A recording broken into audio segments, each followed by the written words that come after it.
What's going on, y'all? It's the kid J Nolan here. Hey man, we got to talk about this big deal that's on the way, man. It's not finalized, so don't take my word as the gospel as of yet. I'm just reporting to y'all what's being released to the public at this time concerning Michael Jackson's catalog. Okay, that means his music catalog, his publishing, his masters, all that. Now, it's being reported that the Michael Jackson estate, the people that are running his estate, being that he's passed away, the people that are running his business and keeping his assets in order, they're talking about possibly selling his music catalog, 50% of it. Let me just put that disclaimer out there, only 50%. And the price tag on this music catalog is going to be in the ballpark of about $800 to $900 million. Now, why do I keep talking about the 50%? Because I see people in the comments of different posts on social media talking about this, and they're saying that his catalog is worth way more than $800 to $900 million.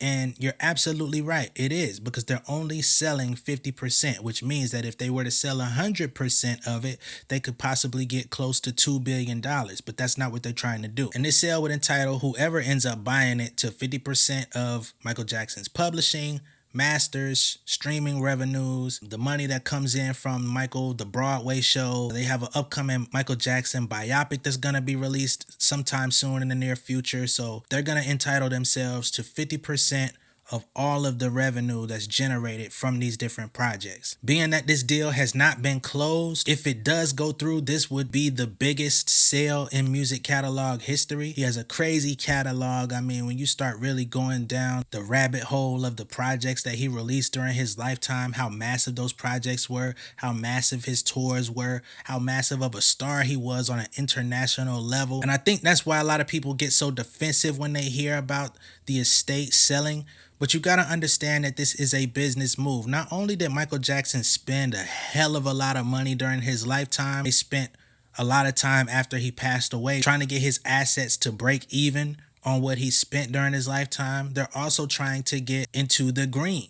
Rather than just being in the black, breaking even, they want to get into the green, because Michael Jackson has children. His children are going to have children. The people that run the estate aren't necessarily all family members. Matter of fact, he's got some very powerful attorneys and business people that are running his estate, and they helped him make some huge business moves while he was alive. So I'm not going to really second guess what they're doing or what they're trying to accomplish, because clearly they're in a race for liquidity. Okay, they trying to get their hands on cash flow so that they can invest in other things. When we talk about the people that are executing on behalf of Michael Jackson's estate, you can't have a conversation without talking about John Branca and John McClain. Okay, keep these two people, these two names at the top of mind. Now, in 1985, that was a hell of a long time ago, but it was definitely at a huge peak in Michael's career. He let Michael Jackson know that the ATV music catalog, which included about 4,000 songs in total, was available. It was on the open market. That catalog had music from Paul McCartney,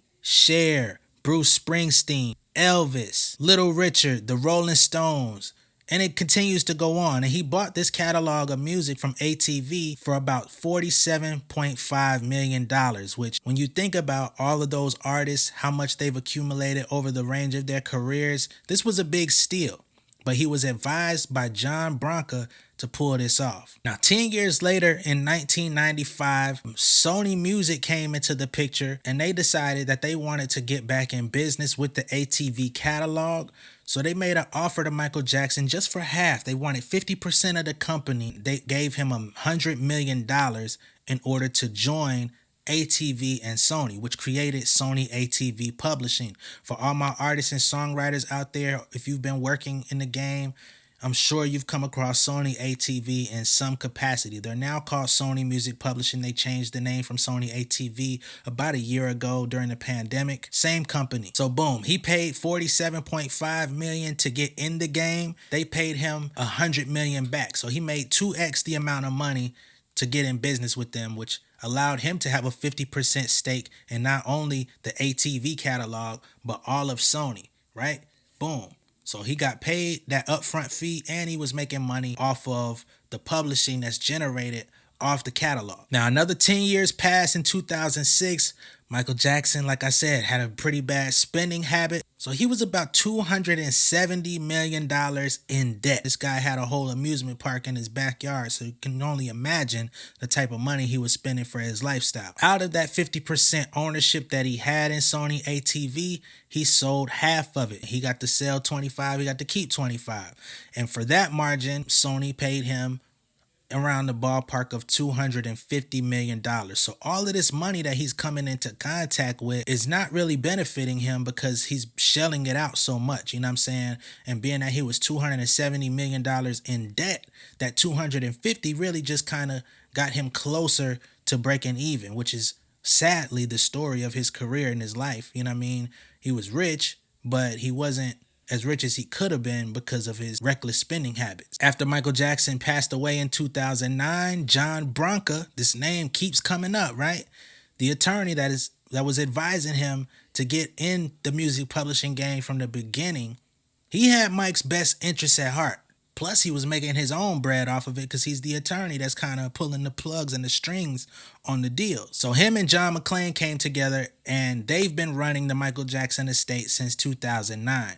A lot of people think that Michael Jackson's family run this estate. That's not the truth. And again, once he passed away, their goal was to get the Michael Jackson estate in the black, break even point, because he died with a very considerable amount of debt. Then in 2012, Sony ATV and the Michael Jackson estate come together to pull off a $2.2 billion deal for them to acquire another major music publisher called EMI Music Publishing. Again, if you're a songwriter, producer, or anybody involved in music on a serious professional level, you've probably come across EMI Publishing as well. And they have sync divisions as well. They have production music companies as well. Sony has a production music company. EMI has a production music company. They handle a lot of the licensing for music and TV and film. That's just a quick little sidebar because y'all know I talk about that on my channel. But EMI's catalog had about 1.3 million songs in total, okay? That includes songs from the Beatles, the Police, Justin Bieber,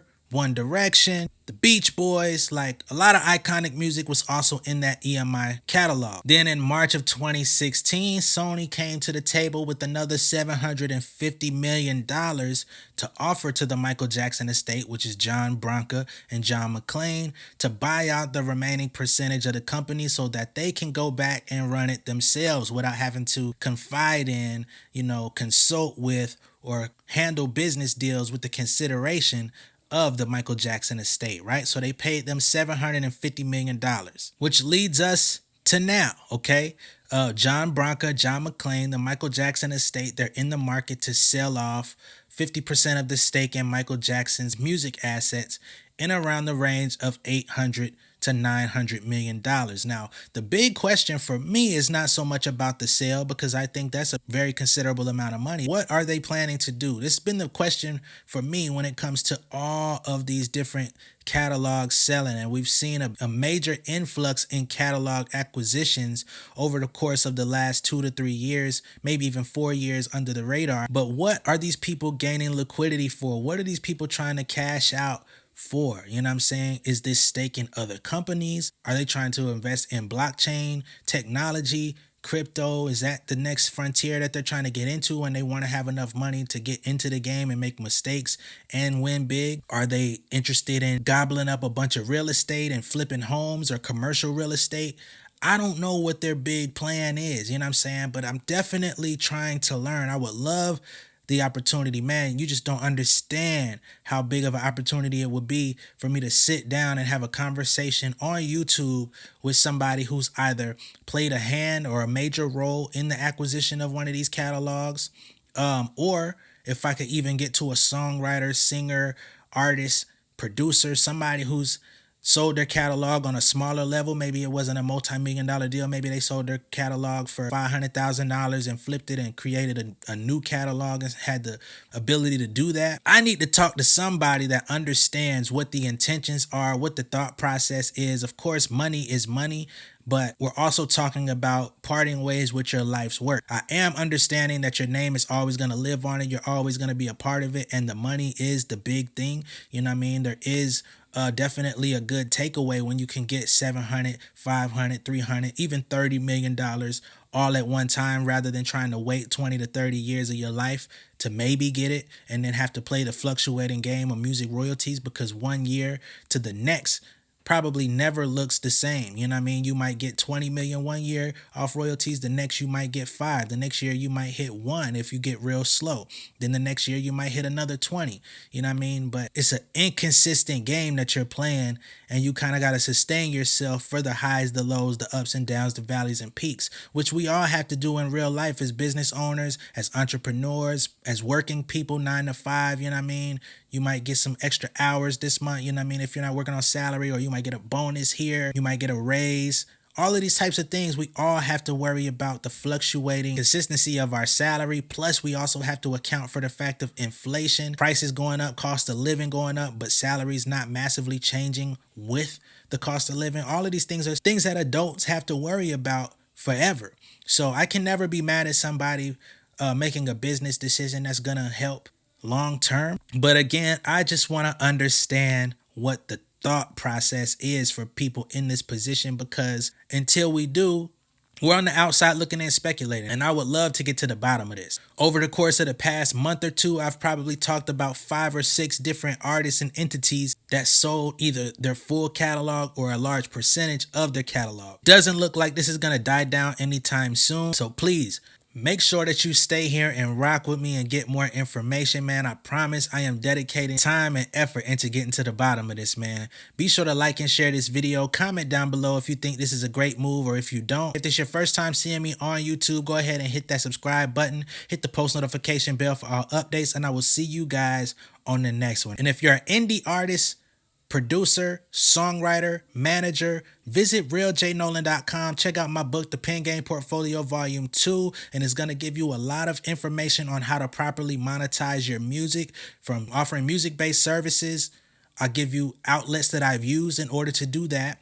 I give you pros and cons of the different distribution companies that are out there. I give you the names and the ways of registering your music with all of the proper collections agencies so that you can have consistent royalties coming in for your music. I give you companies that you can go to get upfront advances on your music if you're somebody that has at least a decent track record. I'm actually in talks right now with a company called Sound Royalties on possibly getting an advance on future royalties. So this is something that I'm actively working on and putting myself in the line of fire in order to give you guys information. So if any of that interests you, go to realjnolan.com. Check out my book, The Pen Game Portfolio Volume 2, okay?